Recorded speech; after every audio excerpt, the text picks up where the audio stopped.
Hello everyone. My name is Virbhadra Sirugi. I am from Aerospace Engineering branch in RV College of Engineering and I am doing a presentation on removal of dyes using membrane technology. Before industrial revolution, dyes were extracted from plants and animals using natural methods which can rarely be found in the current era. The chemically manufactured synthetic dyes, which have large applications in fields such as textile industries, paints, car manufacturing, and many more. About 90,000 types of dyes have been used in these industries. The reason why they were preferred over natural dyes was mainly because they provided more attractive, brighter, and wider range of colors. But these synthetic dyes have a complex aromatic structure which makes them stable in aqueous solution even at a very high temperature. Thus, these dyes cause some ill effects.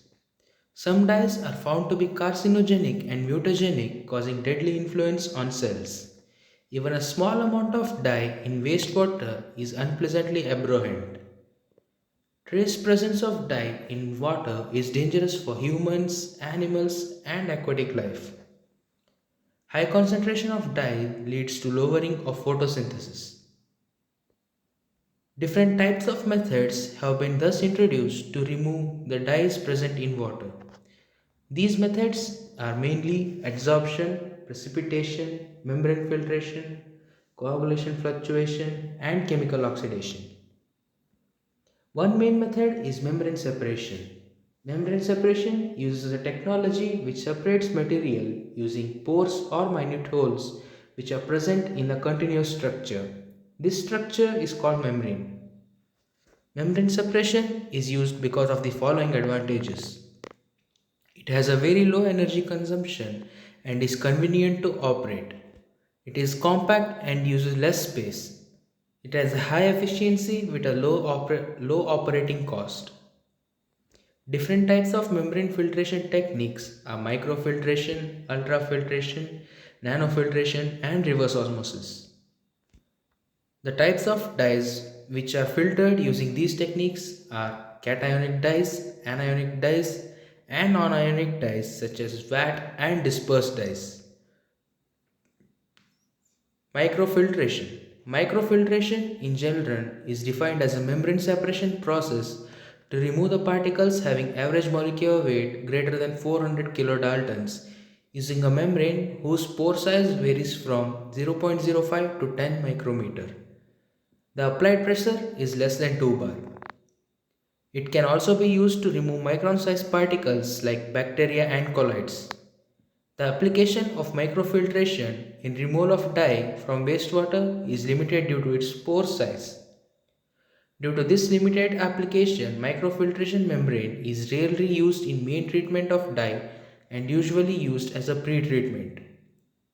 It is also used as a hybrid combination system for main treatment process.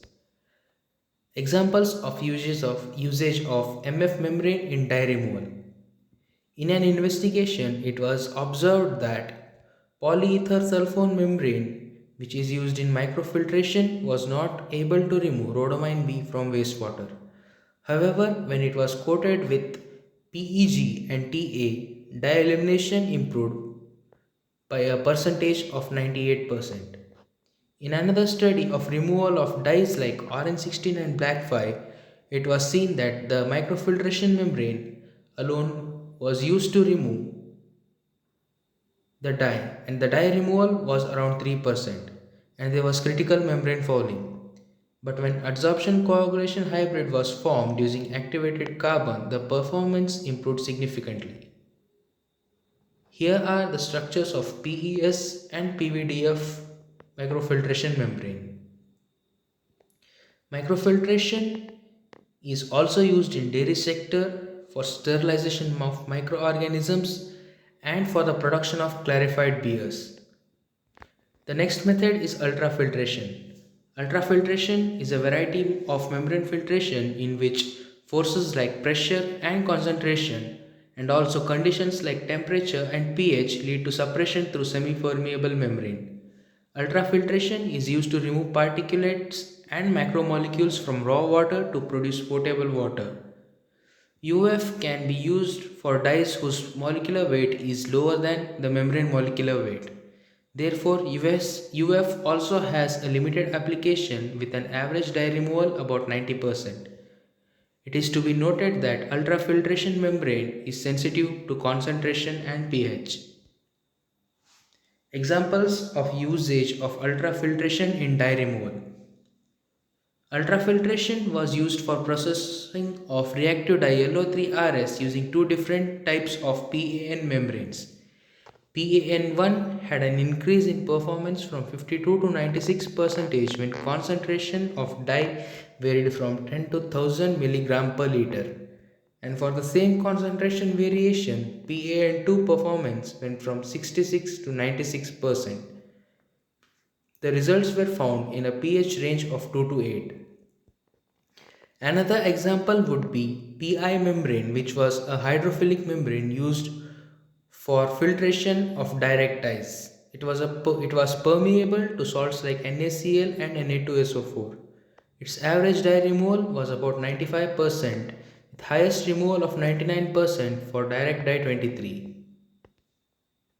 The structures of PAN, PI, and methylene blue are given.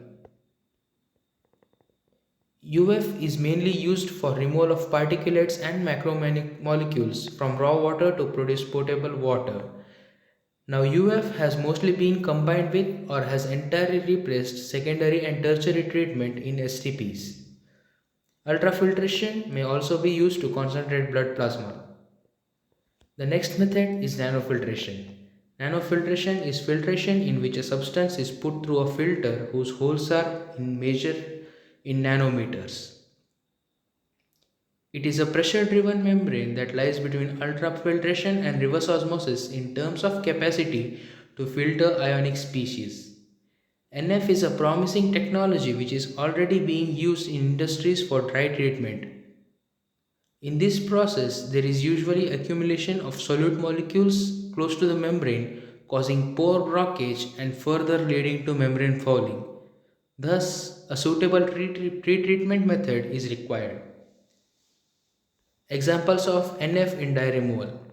In one treatment process, there was comparison between traditional polyamide membrane and other one in which polyamide was incorporated with diethanolamine. The effective surface area was taken about 19.6 cm square. The filtration percent were 99.6, 99.8 and 97.6 for congruent, methylene blue and sunset yellow. The dye removal was same for traditional PA and PA incorporated with DEA, but there was a flux increase when DEA incorporated PA was used. The main reason for anti-fouling of this membrane was repulsion between anionic dye and negatively charged membrane layer. For elimination of direct dye 16, a PES based nanofiltration membrane was modified with magnetic based graphene composite MMGO. The filtration was checked for 0.1, 0.5 and 1% of MMGO. The permeate flux was 19.7, 35.8 and 31.5 liter per meter square. While pure PES removed 91% of dye, PES MMGO membrane removed 99% of dye. The structures of congruent, sunset yellow and direct dye 16 are given. Nanofiltration is often used to soften and disinfect water, thus is known as a softening membrane. It is used to extract amino acids and lipids from blood cells. It can also be used for removal of tar components from petroleum. It can be used for purification of gas condensates and purifications of fractions of crude oil. The most commonly known method is reverse osmosis. Reverse osmosis today is majorly used for purification of salts from seawater, but it also has a major role in removal of dyes. Reverse osmosis is defined as a process in which solvent passes through a porous membrane at a pressure higher than osmotic pressure to remove unwanted molecules, ions, and impurities from water. While reverse osmosis is used to obtain permeate water which lack of dye and salinity. It usually blocks membrane pores, reducing water flux and develops critical membrane fouling. This leads to high cost of maintenance of ROs. Due to these limitations, RO is rarely used directly for dye removal. It is used in combination with other membranes. Some examples of RO usage in removal dyes. A nanofiltration and RO membranes were combined for the removal of dye methyl orange. Here a thin film of PA nanofiltration and RO were used. The results showed that nanofiltration membrane was able to eliminate 94 to 99% of methyl orange, while RO was able to eliminate 99.1 to 99.9% dye at same pressure. For the removal of direct blue 6, polyamide RO membrane was used. The results showed that the dye removal percentage was about 96.5 to 98.5 with increasing dye concentration. Other uses of RO membrane include purification or desalination of water using polysulfone membrane. It is also used in food industries for concentration of beverages, juices, etc. RO is used in municipal water purification and in production of cosmetics. From all the from all studying all the types of membranes, it can be said that removal of dyes can be done with all the four membranes, but for certain concentration. It can be found that from all four membranes, nanofiltration membranes are most compatible for dye elimination compared to microfiltration and ultrafiltration, as nanofiltration has lower fouling compared to any other membrane. It can also be said that instead of using membranes individually, hybrid systems comprising of different membrane systems is more effective for dye removal while avoiding membrane fouling at high dye concentrations. It can also be said that membranes like nanofiltration or ultrafiltration can be used separately in sequence with RO for effective dye removals. References are cited here. Thank you.